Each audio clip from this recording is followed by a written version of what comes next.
अगर हम unconventional warfare की बात करें तो अनकन्वेंशनल वॉरफेयर का मतलब होता है वॉरफेयर बाय अदर मीन्स, यानी कि आप अपने इंस्ट्रूमेंट ऑफ नेशनल पावर का डायरेक्ट इस्तेमाल नहीं करते, बल्कि आप प्रॉक्सी ग्रुप्स का इस्तेमाल करते हो, नॉन स्टेट एक्टर्स का इस्तेमाल करते हो, जैसे कि एनजीओज हो गए, मीडिया हाउसेज हो गए, चैरिटेबल ऑर्गेनाइजेशन हो गए, जिनका रोल हमने ऑलरेडी डिस्कस कर रखा है कि किस तरह से ये चीज़ें साइलेंट सबवर्जन में, आइडियोलॉजिकल सबवर्जन में, इनडायरेक्ट सबवर्जन में इस्तेमाल होती हैं, क्योंकि ये किसी भी सोसाइटी को इंटरनली तोड़ सकती हैं, डिस्कॉर्ड पैदा करके, डिसेंट पैदा करके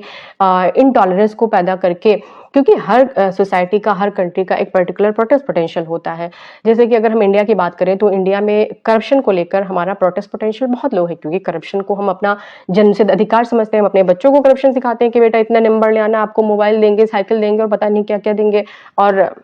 वहीं अगर रेप का कोई केस हमारे यहाँ सोसाइटी में सामने आ जाता है तो रेप को लेकर हमारा प्रोटेस्ट पोटेंशियल बहुत हाई है, क्योंकि रेप को लेकर हमारे यहाँ सभी बूढ़े, बच्चे, औरत, मर्द, जवान सभी उत्तेजित हो जाते हैं। उसी तरह से अगर हम अमेरिका की बात करें तो अमेरिका में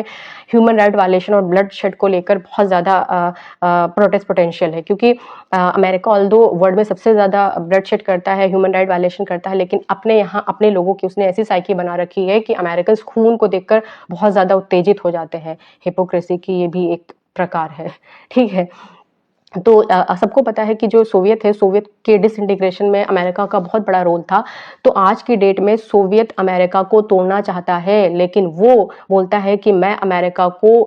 उसकी टेक्नोलॉजी और उसके मिलिट्री के बेसिस पे नहीं तोड़ूंगा, क्योंकि अमेरिका आज का जो सुपर पावर है वो अपने मिलिट्री के बेसिस पे है, वो अपने टेक्नोलॉजी के बेसिस पे है। तो सोवियत बोलता है कि मुझे अमेरिका को कन्वेंशनली तोड़ना ही नहीं है, मुझे अमेरिका की जो ये स्ट्रेंथ है टेक्नोलॉजी में, इसी को अमेरिका की वल्नरेबिलिटी बना के मैं उसको एक्सप्लॉइट करूंगा। तो अमेरिकन की सोसाइटी में क्योंकि टेक्नोलॉजी का बहुत ज़्यादा इंपॉर्टेंस है, अमेरिका की पूरी सोसाइटी पूरे टाइम सोशल मीडिया पे होती है। तो जैसे आज की डेट में हमने भी ये ट्रेंड अपना लिया है कि हम अपने हर मोमेंट की फ़ोटो और वीडियोस क्लिक करके, कैप्चर करके सोशल मीडिया पे डाल देते हैं, बिना इस बात को रियलाइज़ किए हुए कि हमारा एडवर्सरी वो हमारी साइकी को स्टडी कर रहा है, वो प्रोफाइलिंग कर रहा है इस डेटा को लेके। तो सोवियत क्या करता है, सोवियत अमेरिकन्स की पूरा जो डेटा है उसको कलेक्ट करके वो प्रोफाइलिंग करता है, प्रोटेस्ट पोटेंशियल की मैपिंग करता है। तो जब भी अमेरिका सोवियत को प्रोवोक करता है, जैसे कि अभी रिसेंटली उसने यूक्रेन में प्रोवोक किया, तो रशिया ने जानबूझ के सिविलियंस को टारगेट किया, औरतों को टारगेट किया, बच्चों को टारगेट किया, और फिर वॉर जोन से उसने फोटोज लेके, वीडियोज लेके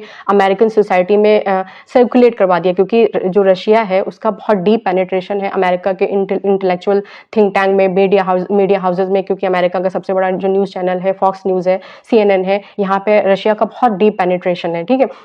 तो रशिया अब इस तरह से जो फोटोज वीडियोस को उसकी सोसाइटी में जब सर्कुलेट करता है तो वहाँ के लोगों में डिस्कॉर्ड पैदा होता है, डिसेंट पैदा होता है, वहाँ के लोग कांप जाते हैं, ये सब खून देख के वो अपने ही गवर्नमेंट को क्वेश्चन करने लगते हैं। तो इस तरह से पोलराइजेशन पैदा होता है अमेरिकन सोसाइटी में। उसी तरह से रशिया अमेरिका की जो क्रिटिकल इंफ्रास्ट्रक्चर्स हैं उनको टारगेट करता है, उन पर साइबर अटैक करता है, और ये मैसेज देता है अमेरिकन सोसाइटी में कि देखो तुम्हारी गवर्नमेंट है ये निकम्मी, ये तुमको प्रोटेक्ट नहीं कर सकती। तो आई होप आपको इसमें क्लैरिटी आई होगी। Thank you so much.